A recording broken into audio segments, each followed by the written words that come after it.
Boat NEET exam paper 2023 botany से शुरू करते हैं हम। वीडियो को लाइक कर देना, चैनल को सब्सक्राइब कर देना। चलिए हम शुरू करते हैं।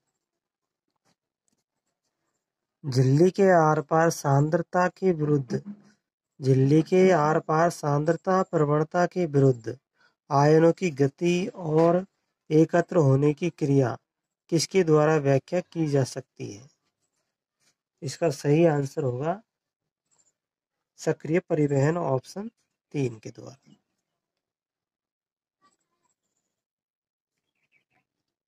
एबिल एक्वाटेट अनिष्ट चतुष्क में से किसे जाति विलोपन का सबसे महत्वपूर्ण कारण माना जाता है? आवासीय जाति और विखंडन, आवासीय क्षति और विखंडन, ऑप्शन 4।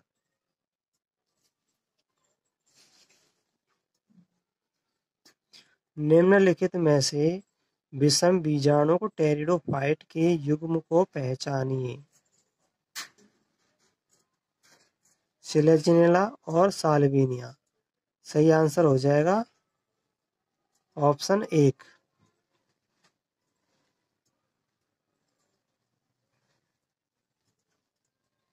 एक ही गुणसूत्र पर जीन युग्मों के बीच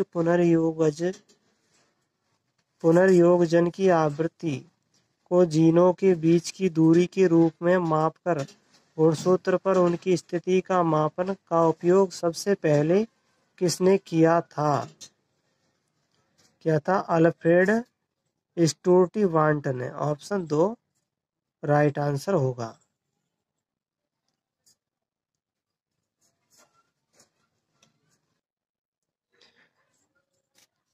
ऑप्शन 2 राइट आंसर होगा 104 का। प्रश्न नंबर 105। कॉर्न कॉब में फूंदने यानी टेंसले का क्या कार्य है? टेंसले का कार्य है पराग कणों को पकड़ना। ऑप्शन 1 सही आंसर होगा। Right answer option 1।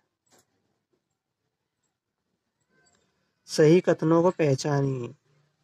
अगला प्रश्न। अपराधारी कणों को खंडित करते हैं। सही है।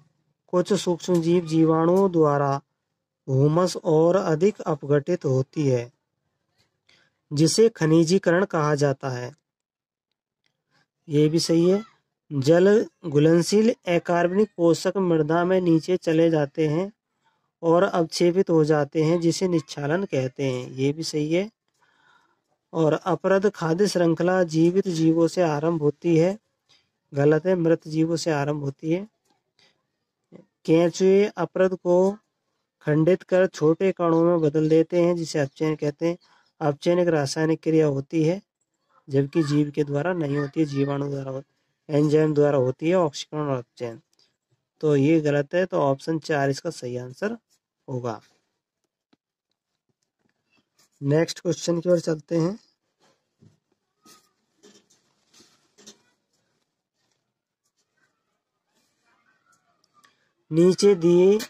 नीचे दो कथन दिए गए हैं। एक निश्चयात्मक कथन ए और दूसरा कारण आर है। निश्चयात्मक कथन ए, पशदारू में सक्रिय वाहिकाओं वाले थोड़े जाइलम तत्व होते हैं। सर्दियों में कैम्बियम कम क्रियाशील होती है। उपर्युक्त कथनों के विषय में नीचे दिए गए विकल्पों में से सही कथन चुनिए। तो ऑप्शन ए और ऑप्शन 2 यानी कि कथन और कारण दोनों सही है और इसका राइट आंसर हो जाएगा ऑप्शन 4।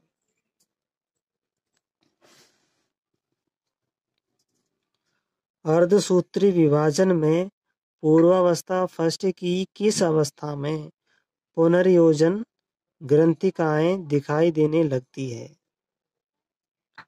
स्थूल पट्ट अवस्था में। ऑप्शन 1 इसका करेक्ट आंसर होगा।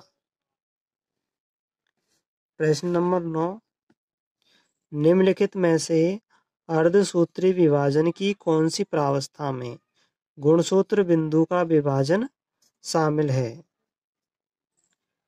पश्चावस्था सेकंड, ऑप्शन 2 राइट आंसर।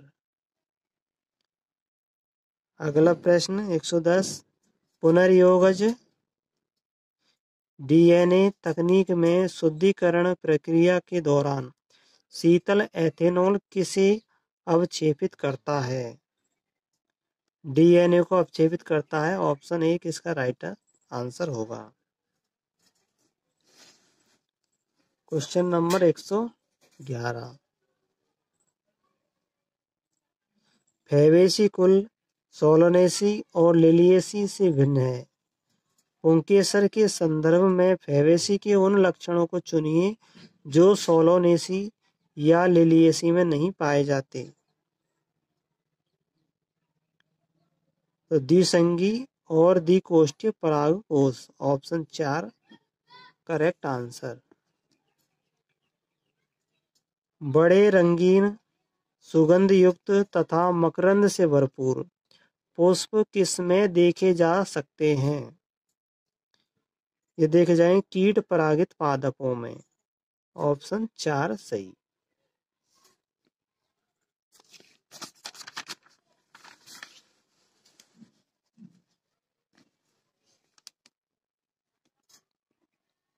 किसी पादप हार्मोन को तरुण शंकुधारी पादपों पर छिड़कने से उनमें परिपक्वता शीघ्र आ जाती है, जिस कारण से वे जल्दी बीज उत्पादन करते हैं। जिब्रेलिक अम्ल के कारण, जिब्रेलिक अम्ल को वृद्धि हार्मोन कहते हैं और इसके कारण जल्दी बीज उत्पन्न होते हैं। स्तंभीय बीजांडन्यास किसमें देखा जा सकता है? गुड़हल, पिटूनिया और नींबू में, ऑप्शन 3। यूकेरियोट में डीएनए का प्रतिकृतियन कब होता है? एस प्रावस्था में, यानी सिंथेसिस प्रावस्था में, संश्लेषण अवस्था में। केल्विन चक्र के दौरान ग्लूकोज के एक अणु के संश्लेषण के लिए कितने एटीपी और NADPH2 की आवश्यकता होती है? 18 एटीपी और 12 NADPH2 की आवश्यकता होती है, ऑप्शन 1 राइट आंसर होगा।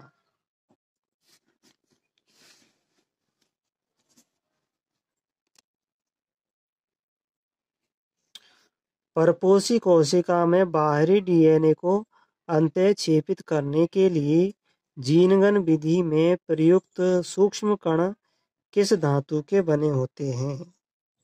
टंगस्टन या स्वर्ण के बने होते हैं, ऑप्शन 2 राइट आंसर होगा। वायुमंडल में वायु के एक स्तंभ में ओजोन की मोटाई को किस में मापा जाता है?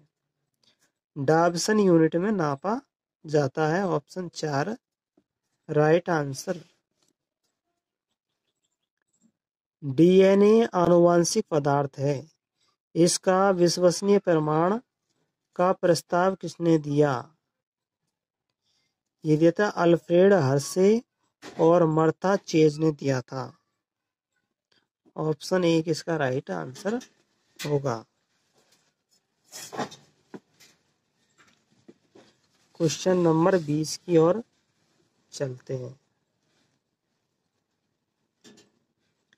निम्नलिखित समीकरण GPP - R बराबर NPP, GPP ग्रॉस प्राथमिक उत्पादकता, NPP नेट प्राथमिक उत्पादकता, R क्या है?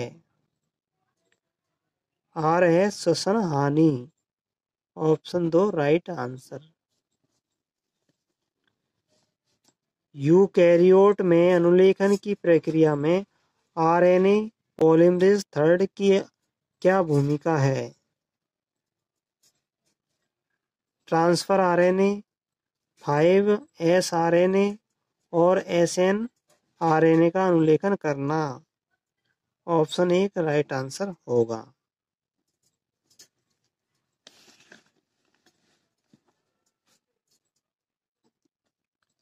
वह कौन सा सूक्ष्म पोषक है जो प्रकाश संश्लेषण के दौरान जल अणुओं के विखंडन के लिए आवश्यक है?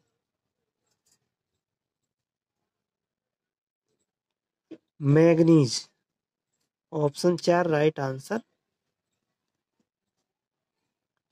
आवृत बीची पादपों में एक निषेचित भ्रूण कोश के अगुणित, द्विगुणित और त्रिगुणित रचनाएं क्रमशः कौन सी है? सहायक कोशिका, युग्मनज और प्राथमिक भ्रूणपोष केंद्रक। ऑप्शन 2 राइट आंसर होगा। बहुप्रभावित्व की घटना क्या अर्थ है? इसका राइट आंसर हो जाएगा 24वें का। ऑप्शन 2 एक एकल जीन को बहुत से दृश्य प्रारूपी अभिव्यक्तियों को प्रभावित करती है।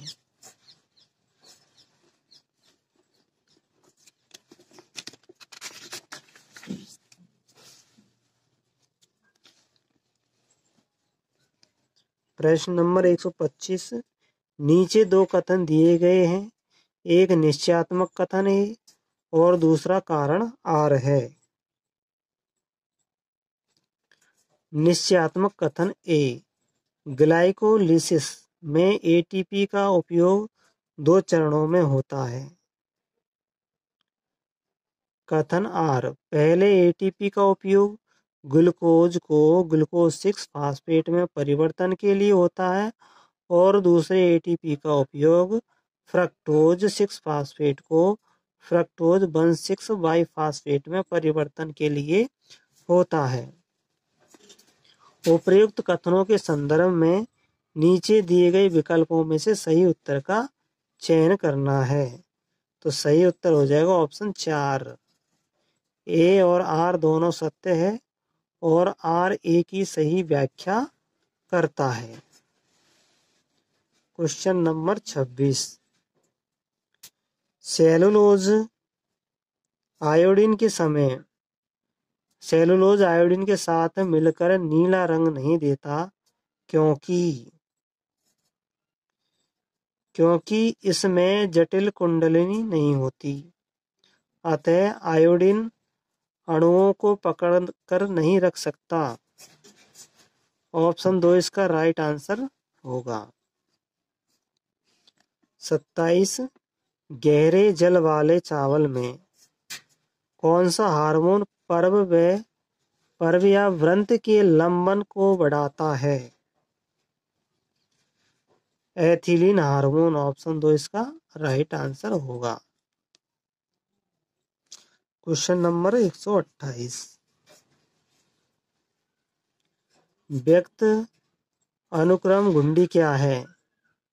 तो व्यक्त अनुक्रम घुंडी है वे सभी जीन जो आरएनए के रूप में अभिव्यक्त होते हैं।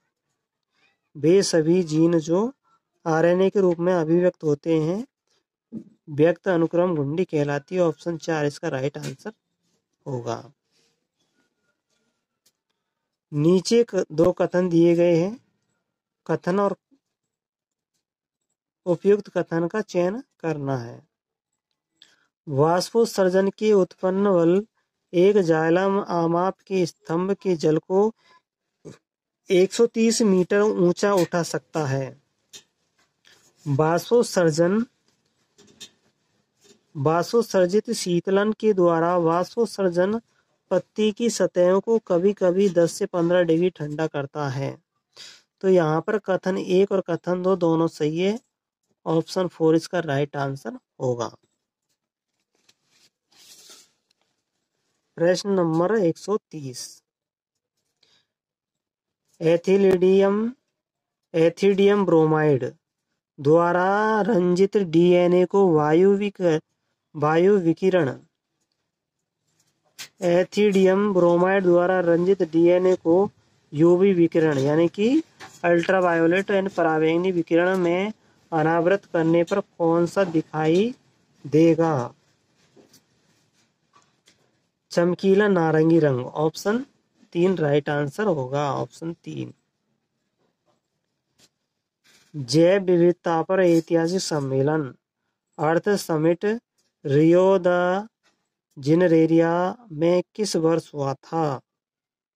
ये होता 1992 में, option 1 right answer. PS second में फोटो सिस्टम यानी प्रकाश तंत्र सेकंड में अभिक्रिया केंद्र का अवशोषण शीर्ष कितने पर होता है? तो सेकंड का होता है 680। 32 का हो जाएगा, ऑप्शन 4 सही। नीचे कथन दे रखे हैं और सही कथन का चयन करना है।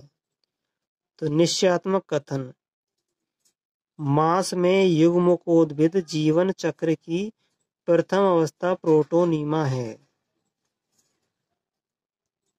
कारण, बीजाणु कैप्सूल में उत्पन्न होते हैं और प्रोटोनीमा बीजाणुओं से सीधे ही विकसित होते हैं।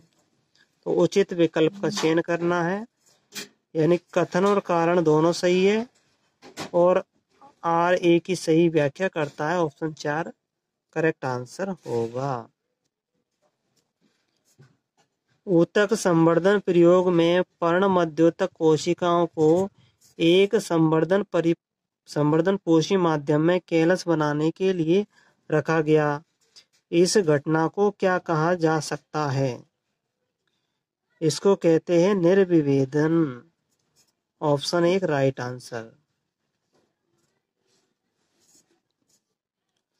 यहाँ कथन दे रखे हैं और दोनों कथनों को बताना है कौन से सही है कौन से गलत है।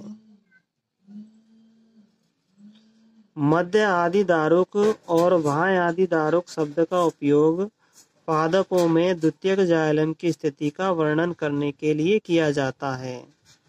दूसरा कथन, वाह्य आदि दारुक दशा सामान्यतः मूल तंत्र का लक्षण है। तो पहला कथन गलत है, दूसरा कथन सही है। तो इसका राइट आंसर हो जाएगा ऑप्शन 3।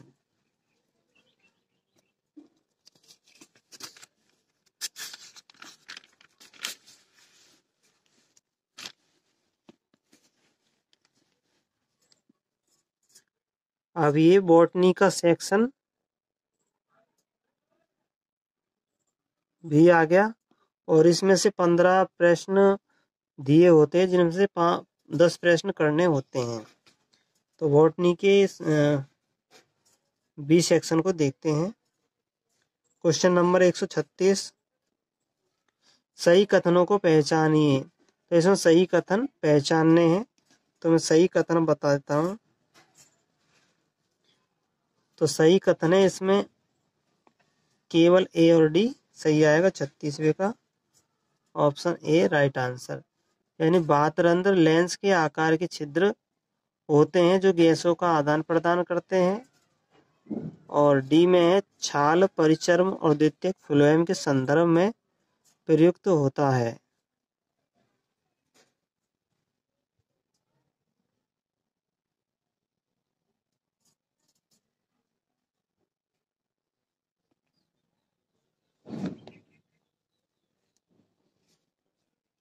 अगला क्वेश्चन,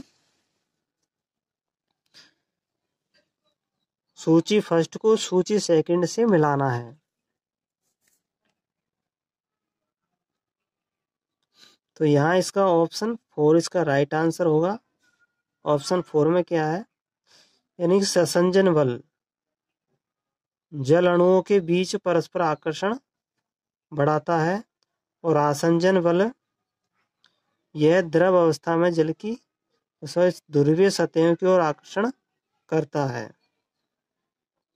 सी पृष्ठ तनाव, पृष्ठ तनाव द्रव अवस्था में अपेक्षाकृत अधिक आकर्षण करता है। और बिंदु स्राव है द्रव अवस्था में जल की हानि को बिंदु स्राव कहते हैं। अगला प्रश्न,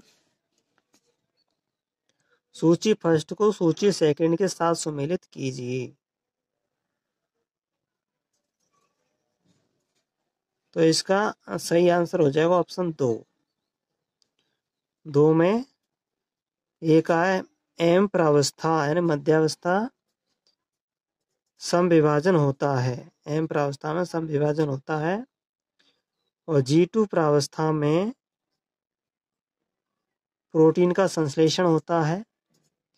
और शांत प्रावस्था में अक्रिय अवस्था है शांत प्रावस्था, यहाँ कोई क्रिया नहीं होती। और जीवन अवस्था यानी समसूत्री कोशिका विभाजन और डीएनए प्रतिकृतियन के आरंभ होने के बीच अंतराल, यह जी वृद्धि अवस्था फर्स्ट। अगला प्रश्न, क्लाइनफेल्टर सिंड्रोम के विषय में कौन से कथन सही है? तो इसके लिए सही कथन हो जाएंगे ऑप्शन 2 केवल वी और ई। तो वी में क्या है, एक व्यक्ति में साधारणतया नर परिवर्तन होता है जबकि मादा परिवर्तन भी व्यक्त होता है। और ई में ऐसे व्यक्ति बंधे होते हैं। 140वां कथन, 2 कथन दे रखे हैं। गासे के स्पर्धी अपवर्जन नियम के अनुसार एक ही स्रोत के लिए स्पर्धा करने वाली 2 निकटस्थ संबंधी जातियां अंततः यानी कि अनंत काल तक साथ साथ नहीं रह सकती और स्पर्धी रूप से घटिया जाति अंततः विलुप्त हो जाती है। दूसरा कथन, साधारणतया शाकाहारियों की बजाय मांसाहारी स्पर्धा द्वारा अपेक्षाकृत अधिक प्रभावित होते हैं। तो यहाँ ऑप्शन 2 इसका राइट आंसर होगा। कथन 1 सही है परंतु कथन सेकंड गलत है। तो इसका ऑप्शन 2 राइट आंसर होगा। प्रश्न 141, राइबोसोम में कितने भिन्न भिन्न प्रोटीन होते हैं? 60 प्रोटीन होते हैं राइबोसोम में।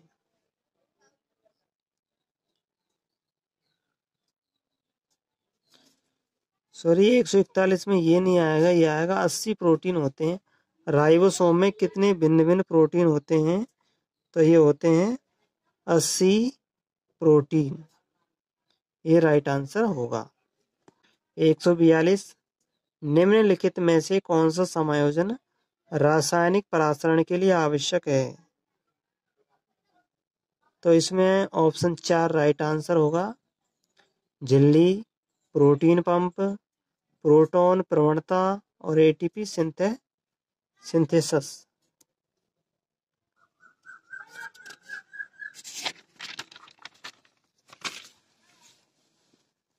प्रश्न नंबर 43, 143, निम्नलिखित में से कौन सा कथन सही नहीं है? जल में अतिरिक्त जैविक पदार्थों के कारण शैवाल प्रस्फुटन होता है जो जल के गुणों को उन्नत करता है और मछली पालन को बढ़ावा देता है।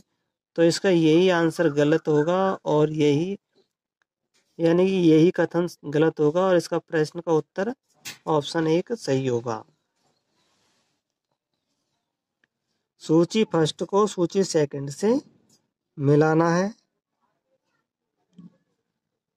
तो इसका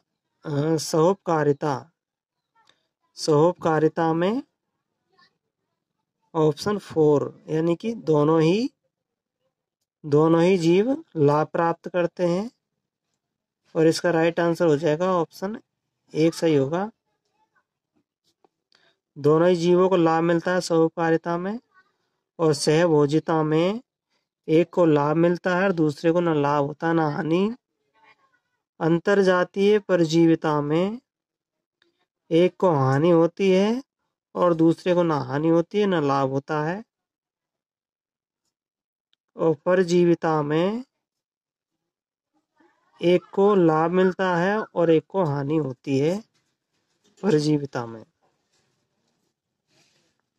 क्वेश्चन नंबर 145। पुनर्योगज डीएनए के निर्माण के मुख्य चरण नीचे दिए गए हैं। अब इसका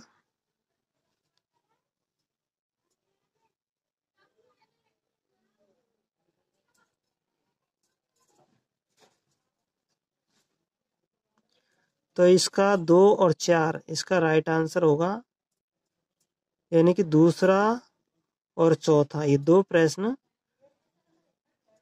दोनों कथन सही है, दूसरा और चौथा। दूसरा और चौथा राइट आंसर होगा, यानी कि CVDA और VCDA। ये क्रम व्यवस्थित करना है तो क्रम में दोनों ही क्रम सही व्यवस्थित होंगे। अगला प्रश्न, सूची फर्स्ट को सूची सेकंड से मिलाना है।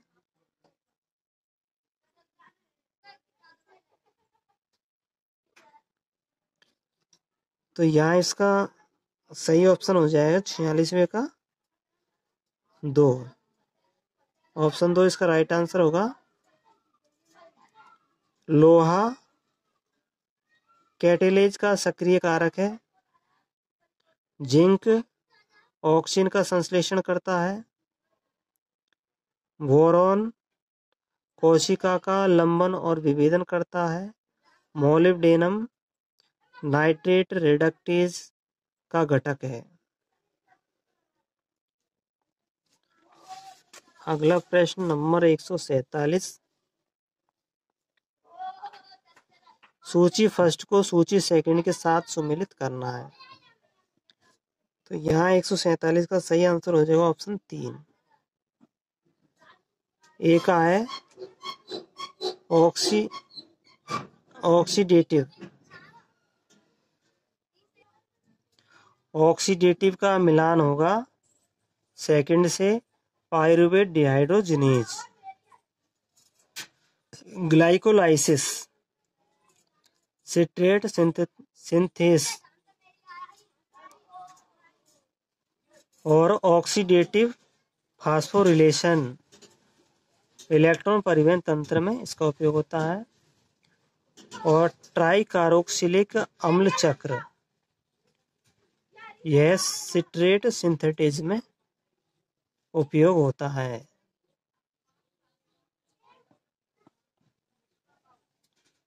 और वी ग्लाइकोलाइसिस होता है चौथे में।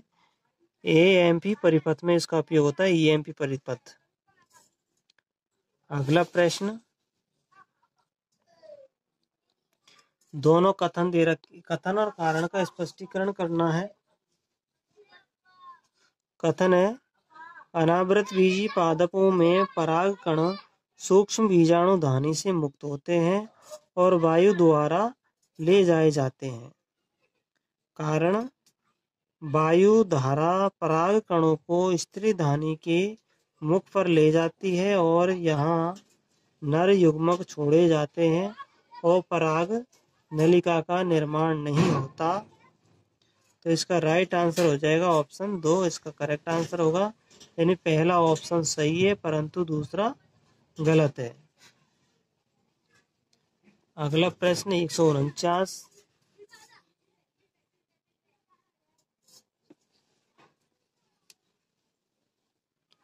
नीचे दो कथन दिए गए हैं और दोनों कथनों को बताना है।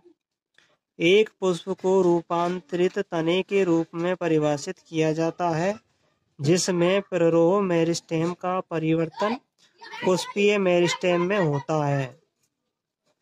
कारण, प्ररोह के पर्व संगनित होकर उत्तरोत्तर पर्वों पर पत्तियों के बजाय विभिन्न पुष्पीय उपांग उत्पन्न करते हैं। तो नीचे सही विकल्प का चयन करना है। तो इसका ऑप्शन 4 सही आंसर होगा।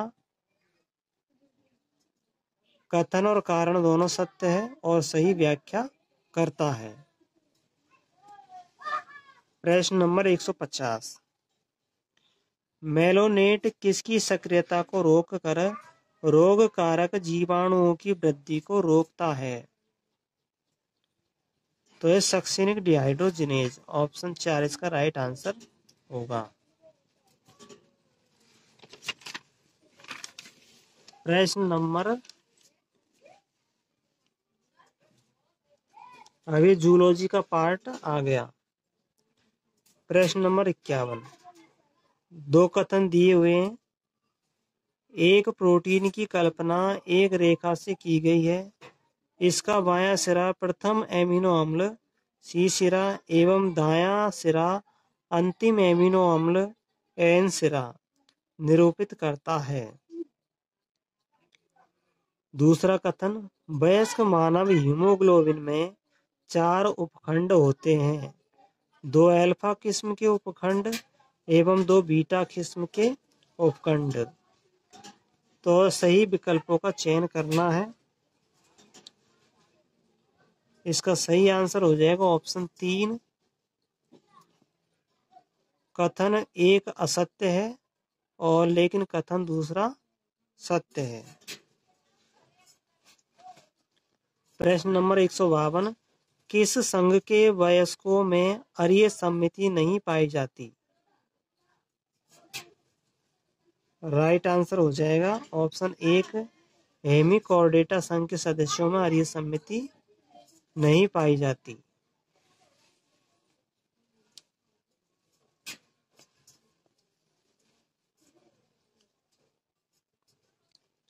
निम्न में से मादा जनन चक्र के विषय में कौन से कथन सही है? मादा जनन चक्र के विषय में सही कथन बताने हैं, तो इसका ऑप्शन 3 इसका राइट आंसर होगा। 3 में ए सी डी इनको पढ़ लेना, सही है इनके आंसर। फिर एक क्वेश्चन नंबर 154, कथन दिया हुआ है, कथन ए और कथन ए का कारण दे रखा है। कथन, वृक्काणु उनकी बलकुट एवं मध्यांश में सापेक्ष स्थिति के आधार पर 2 प्रकार के होते हैं, बलकुटीय वृक्काणु एवं सानिध्य मध्यांश वृक्काणु। कारण, सानिध्य मध्यांश वृक्काणुओं में हेनले पास छोटा होता है, जबकि बलकुटीय वृक्काणुओं में अपेक्षाकृत बड़ा हेनले पास पाया जाता है। इसका सही आंसर हो जाएगा ऑप्शन 2, ए सत्य है लेकिन आर सत्य नहीं है, कथन सही नहीं है।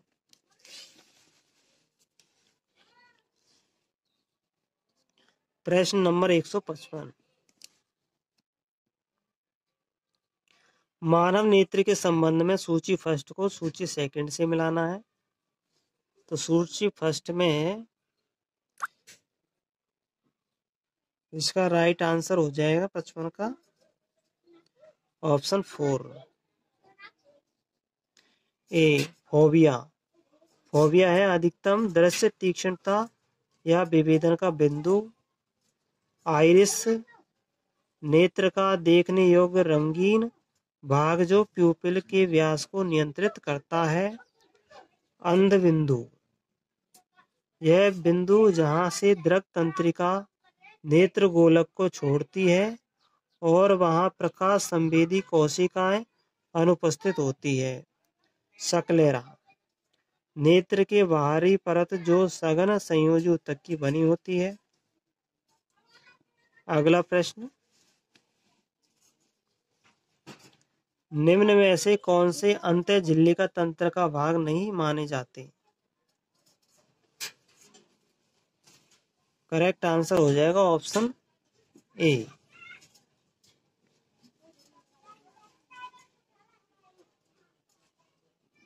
एक ACE, सूत्रकणिका, क्लोरोप्लास्ट और पेरोक्सिसोम।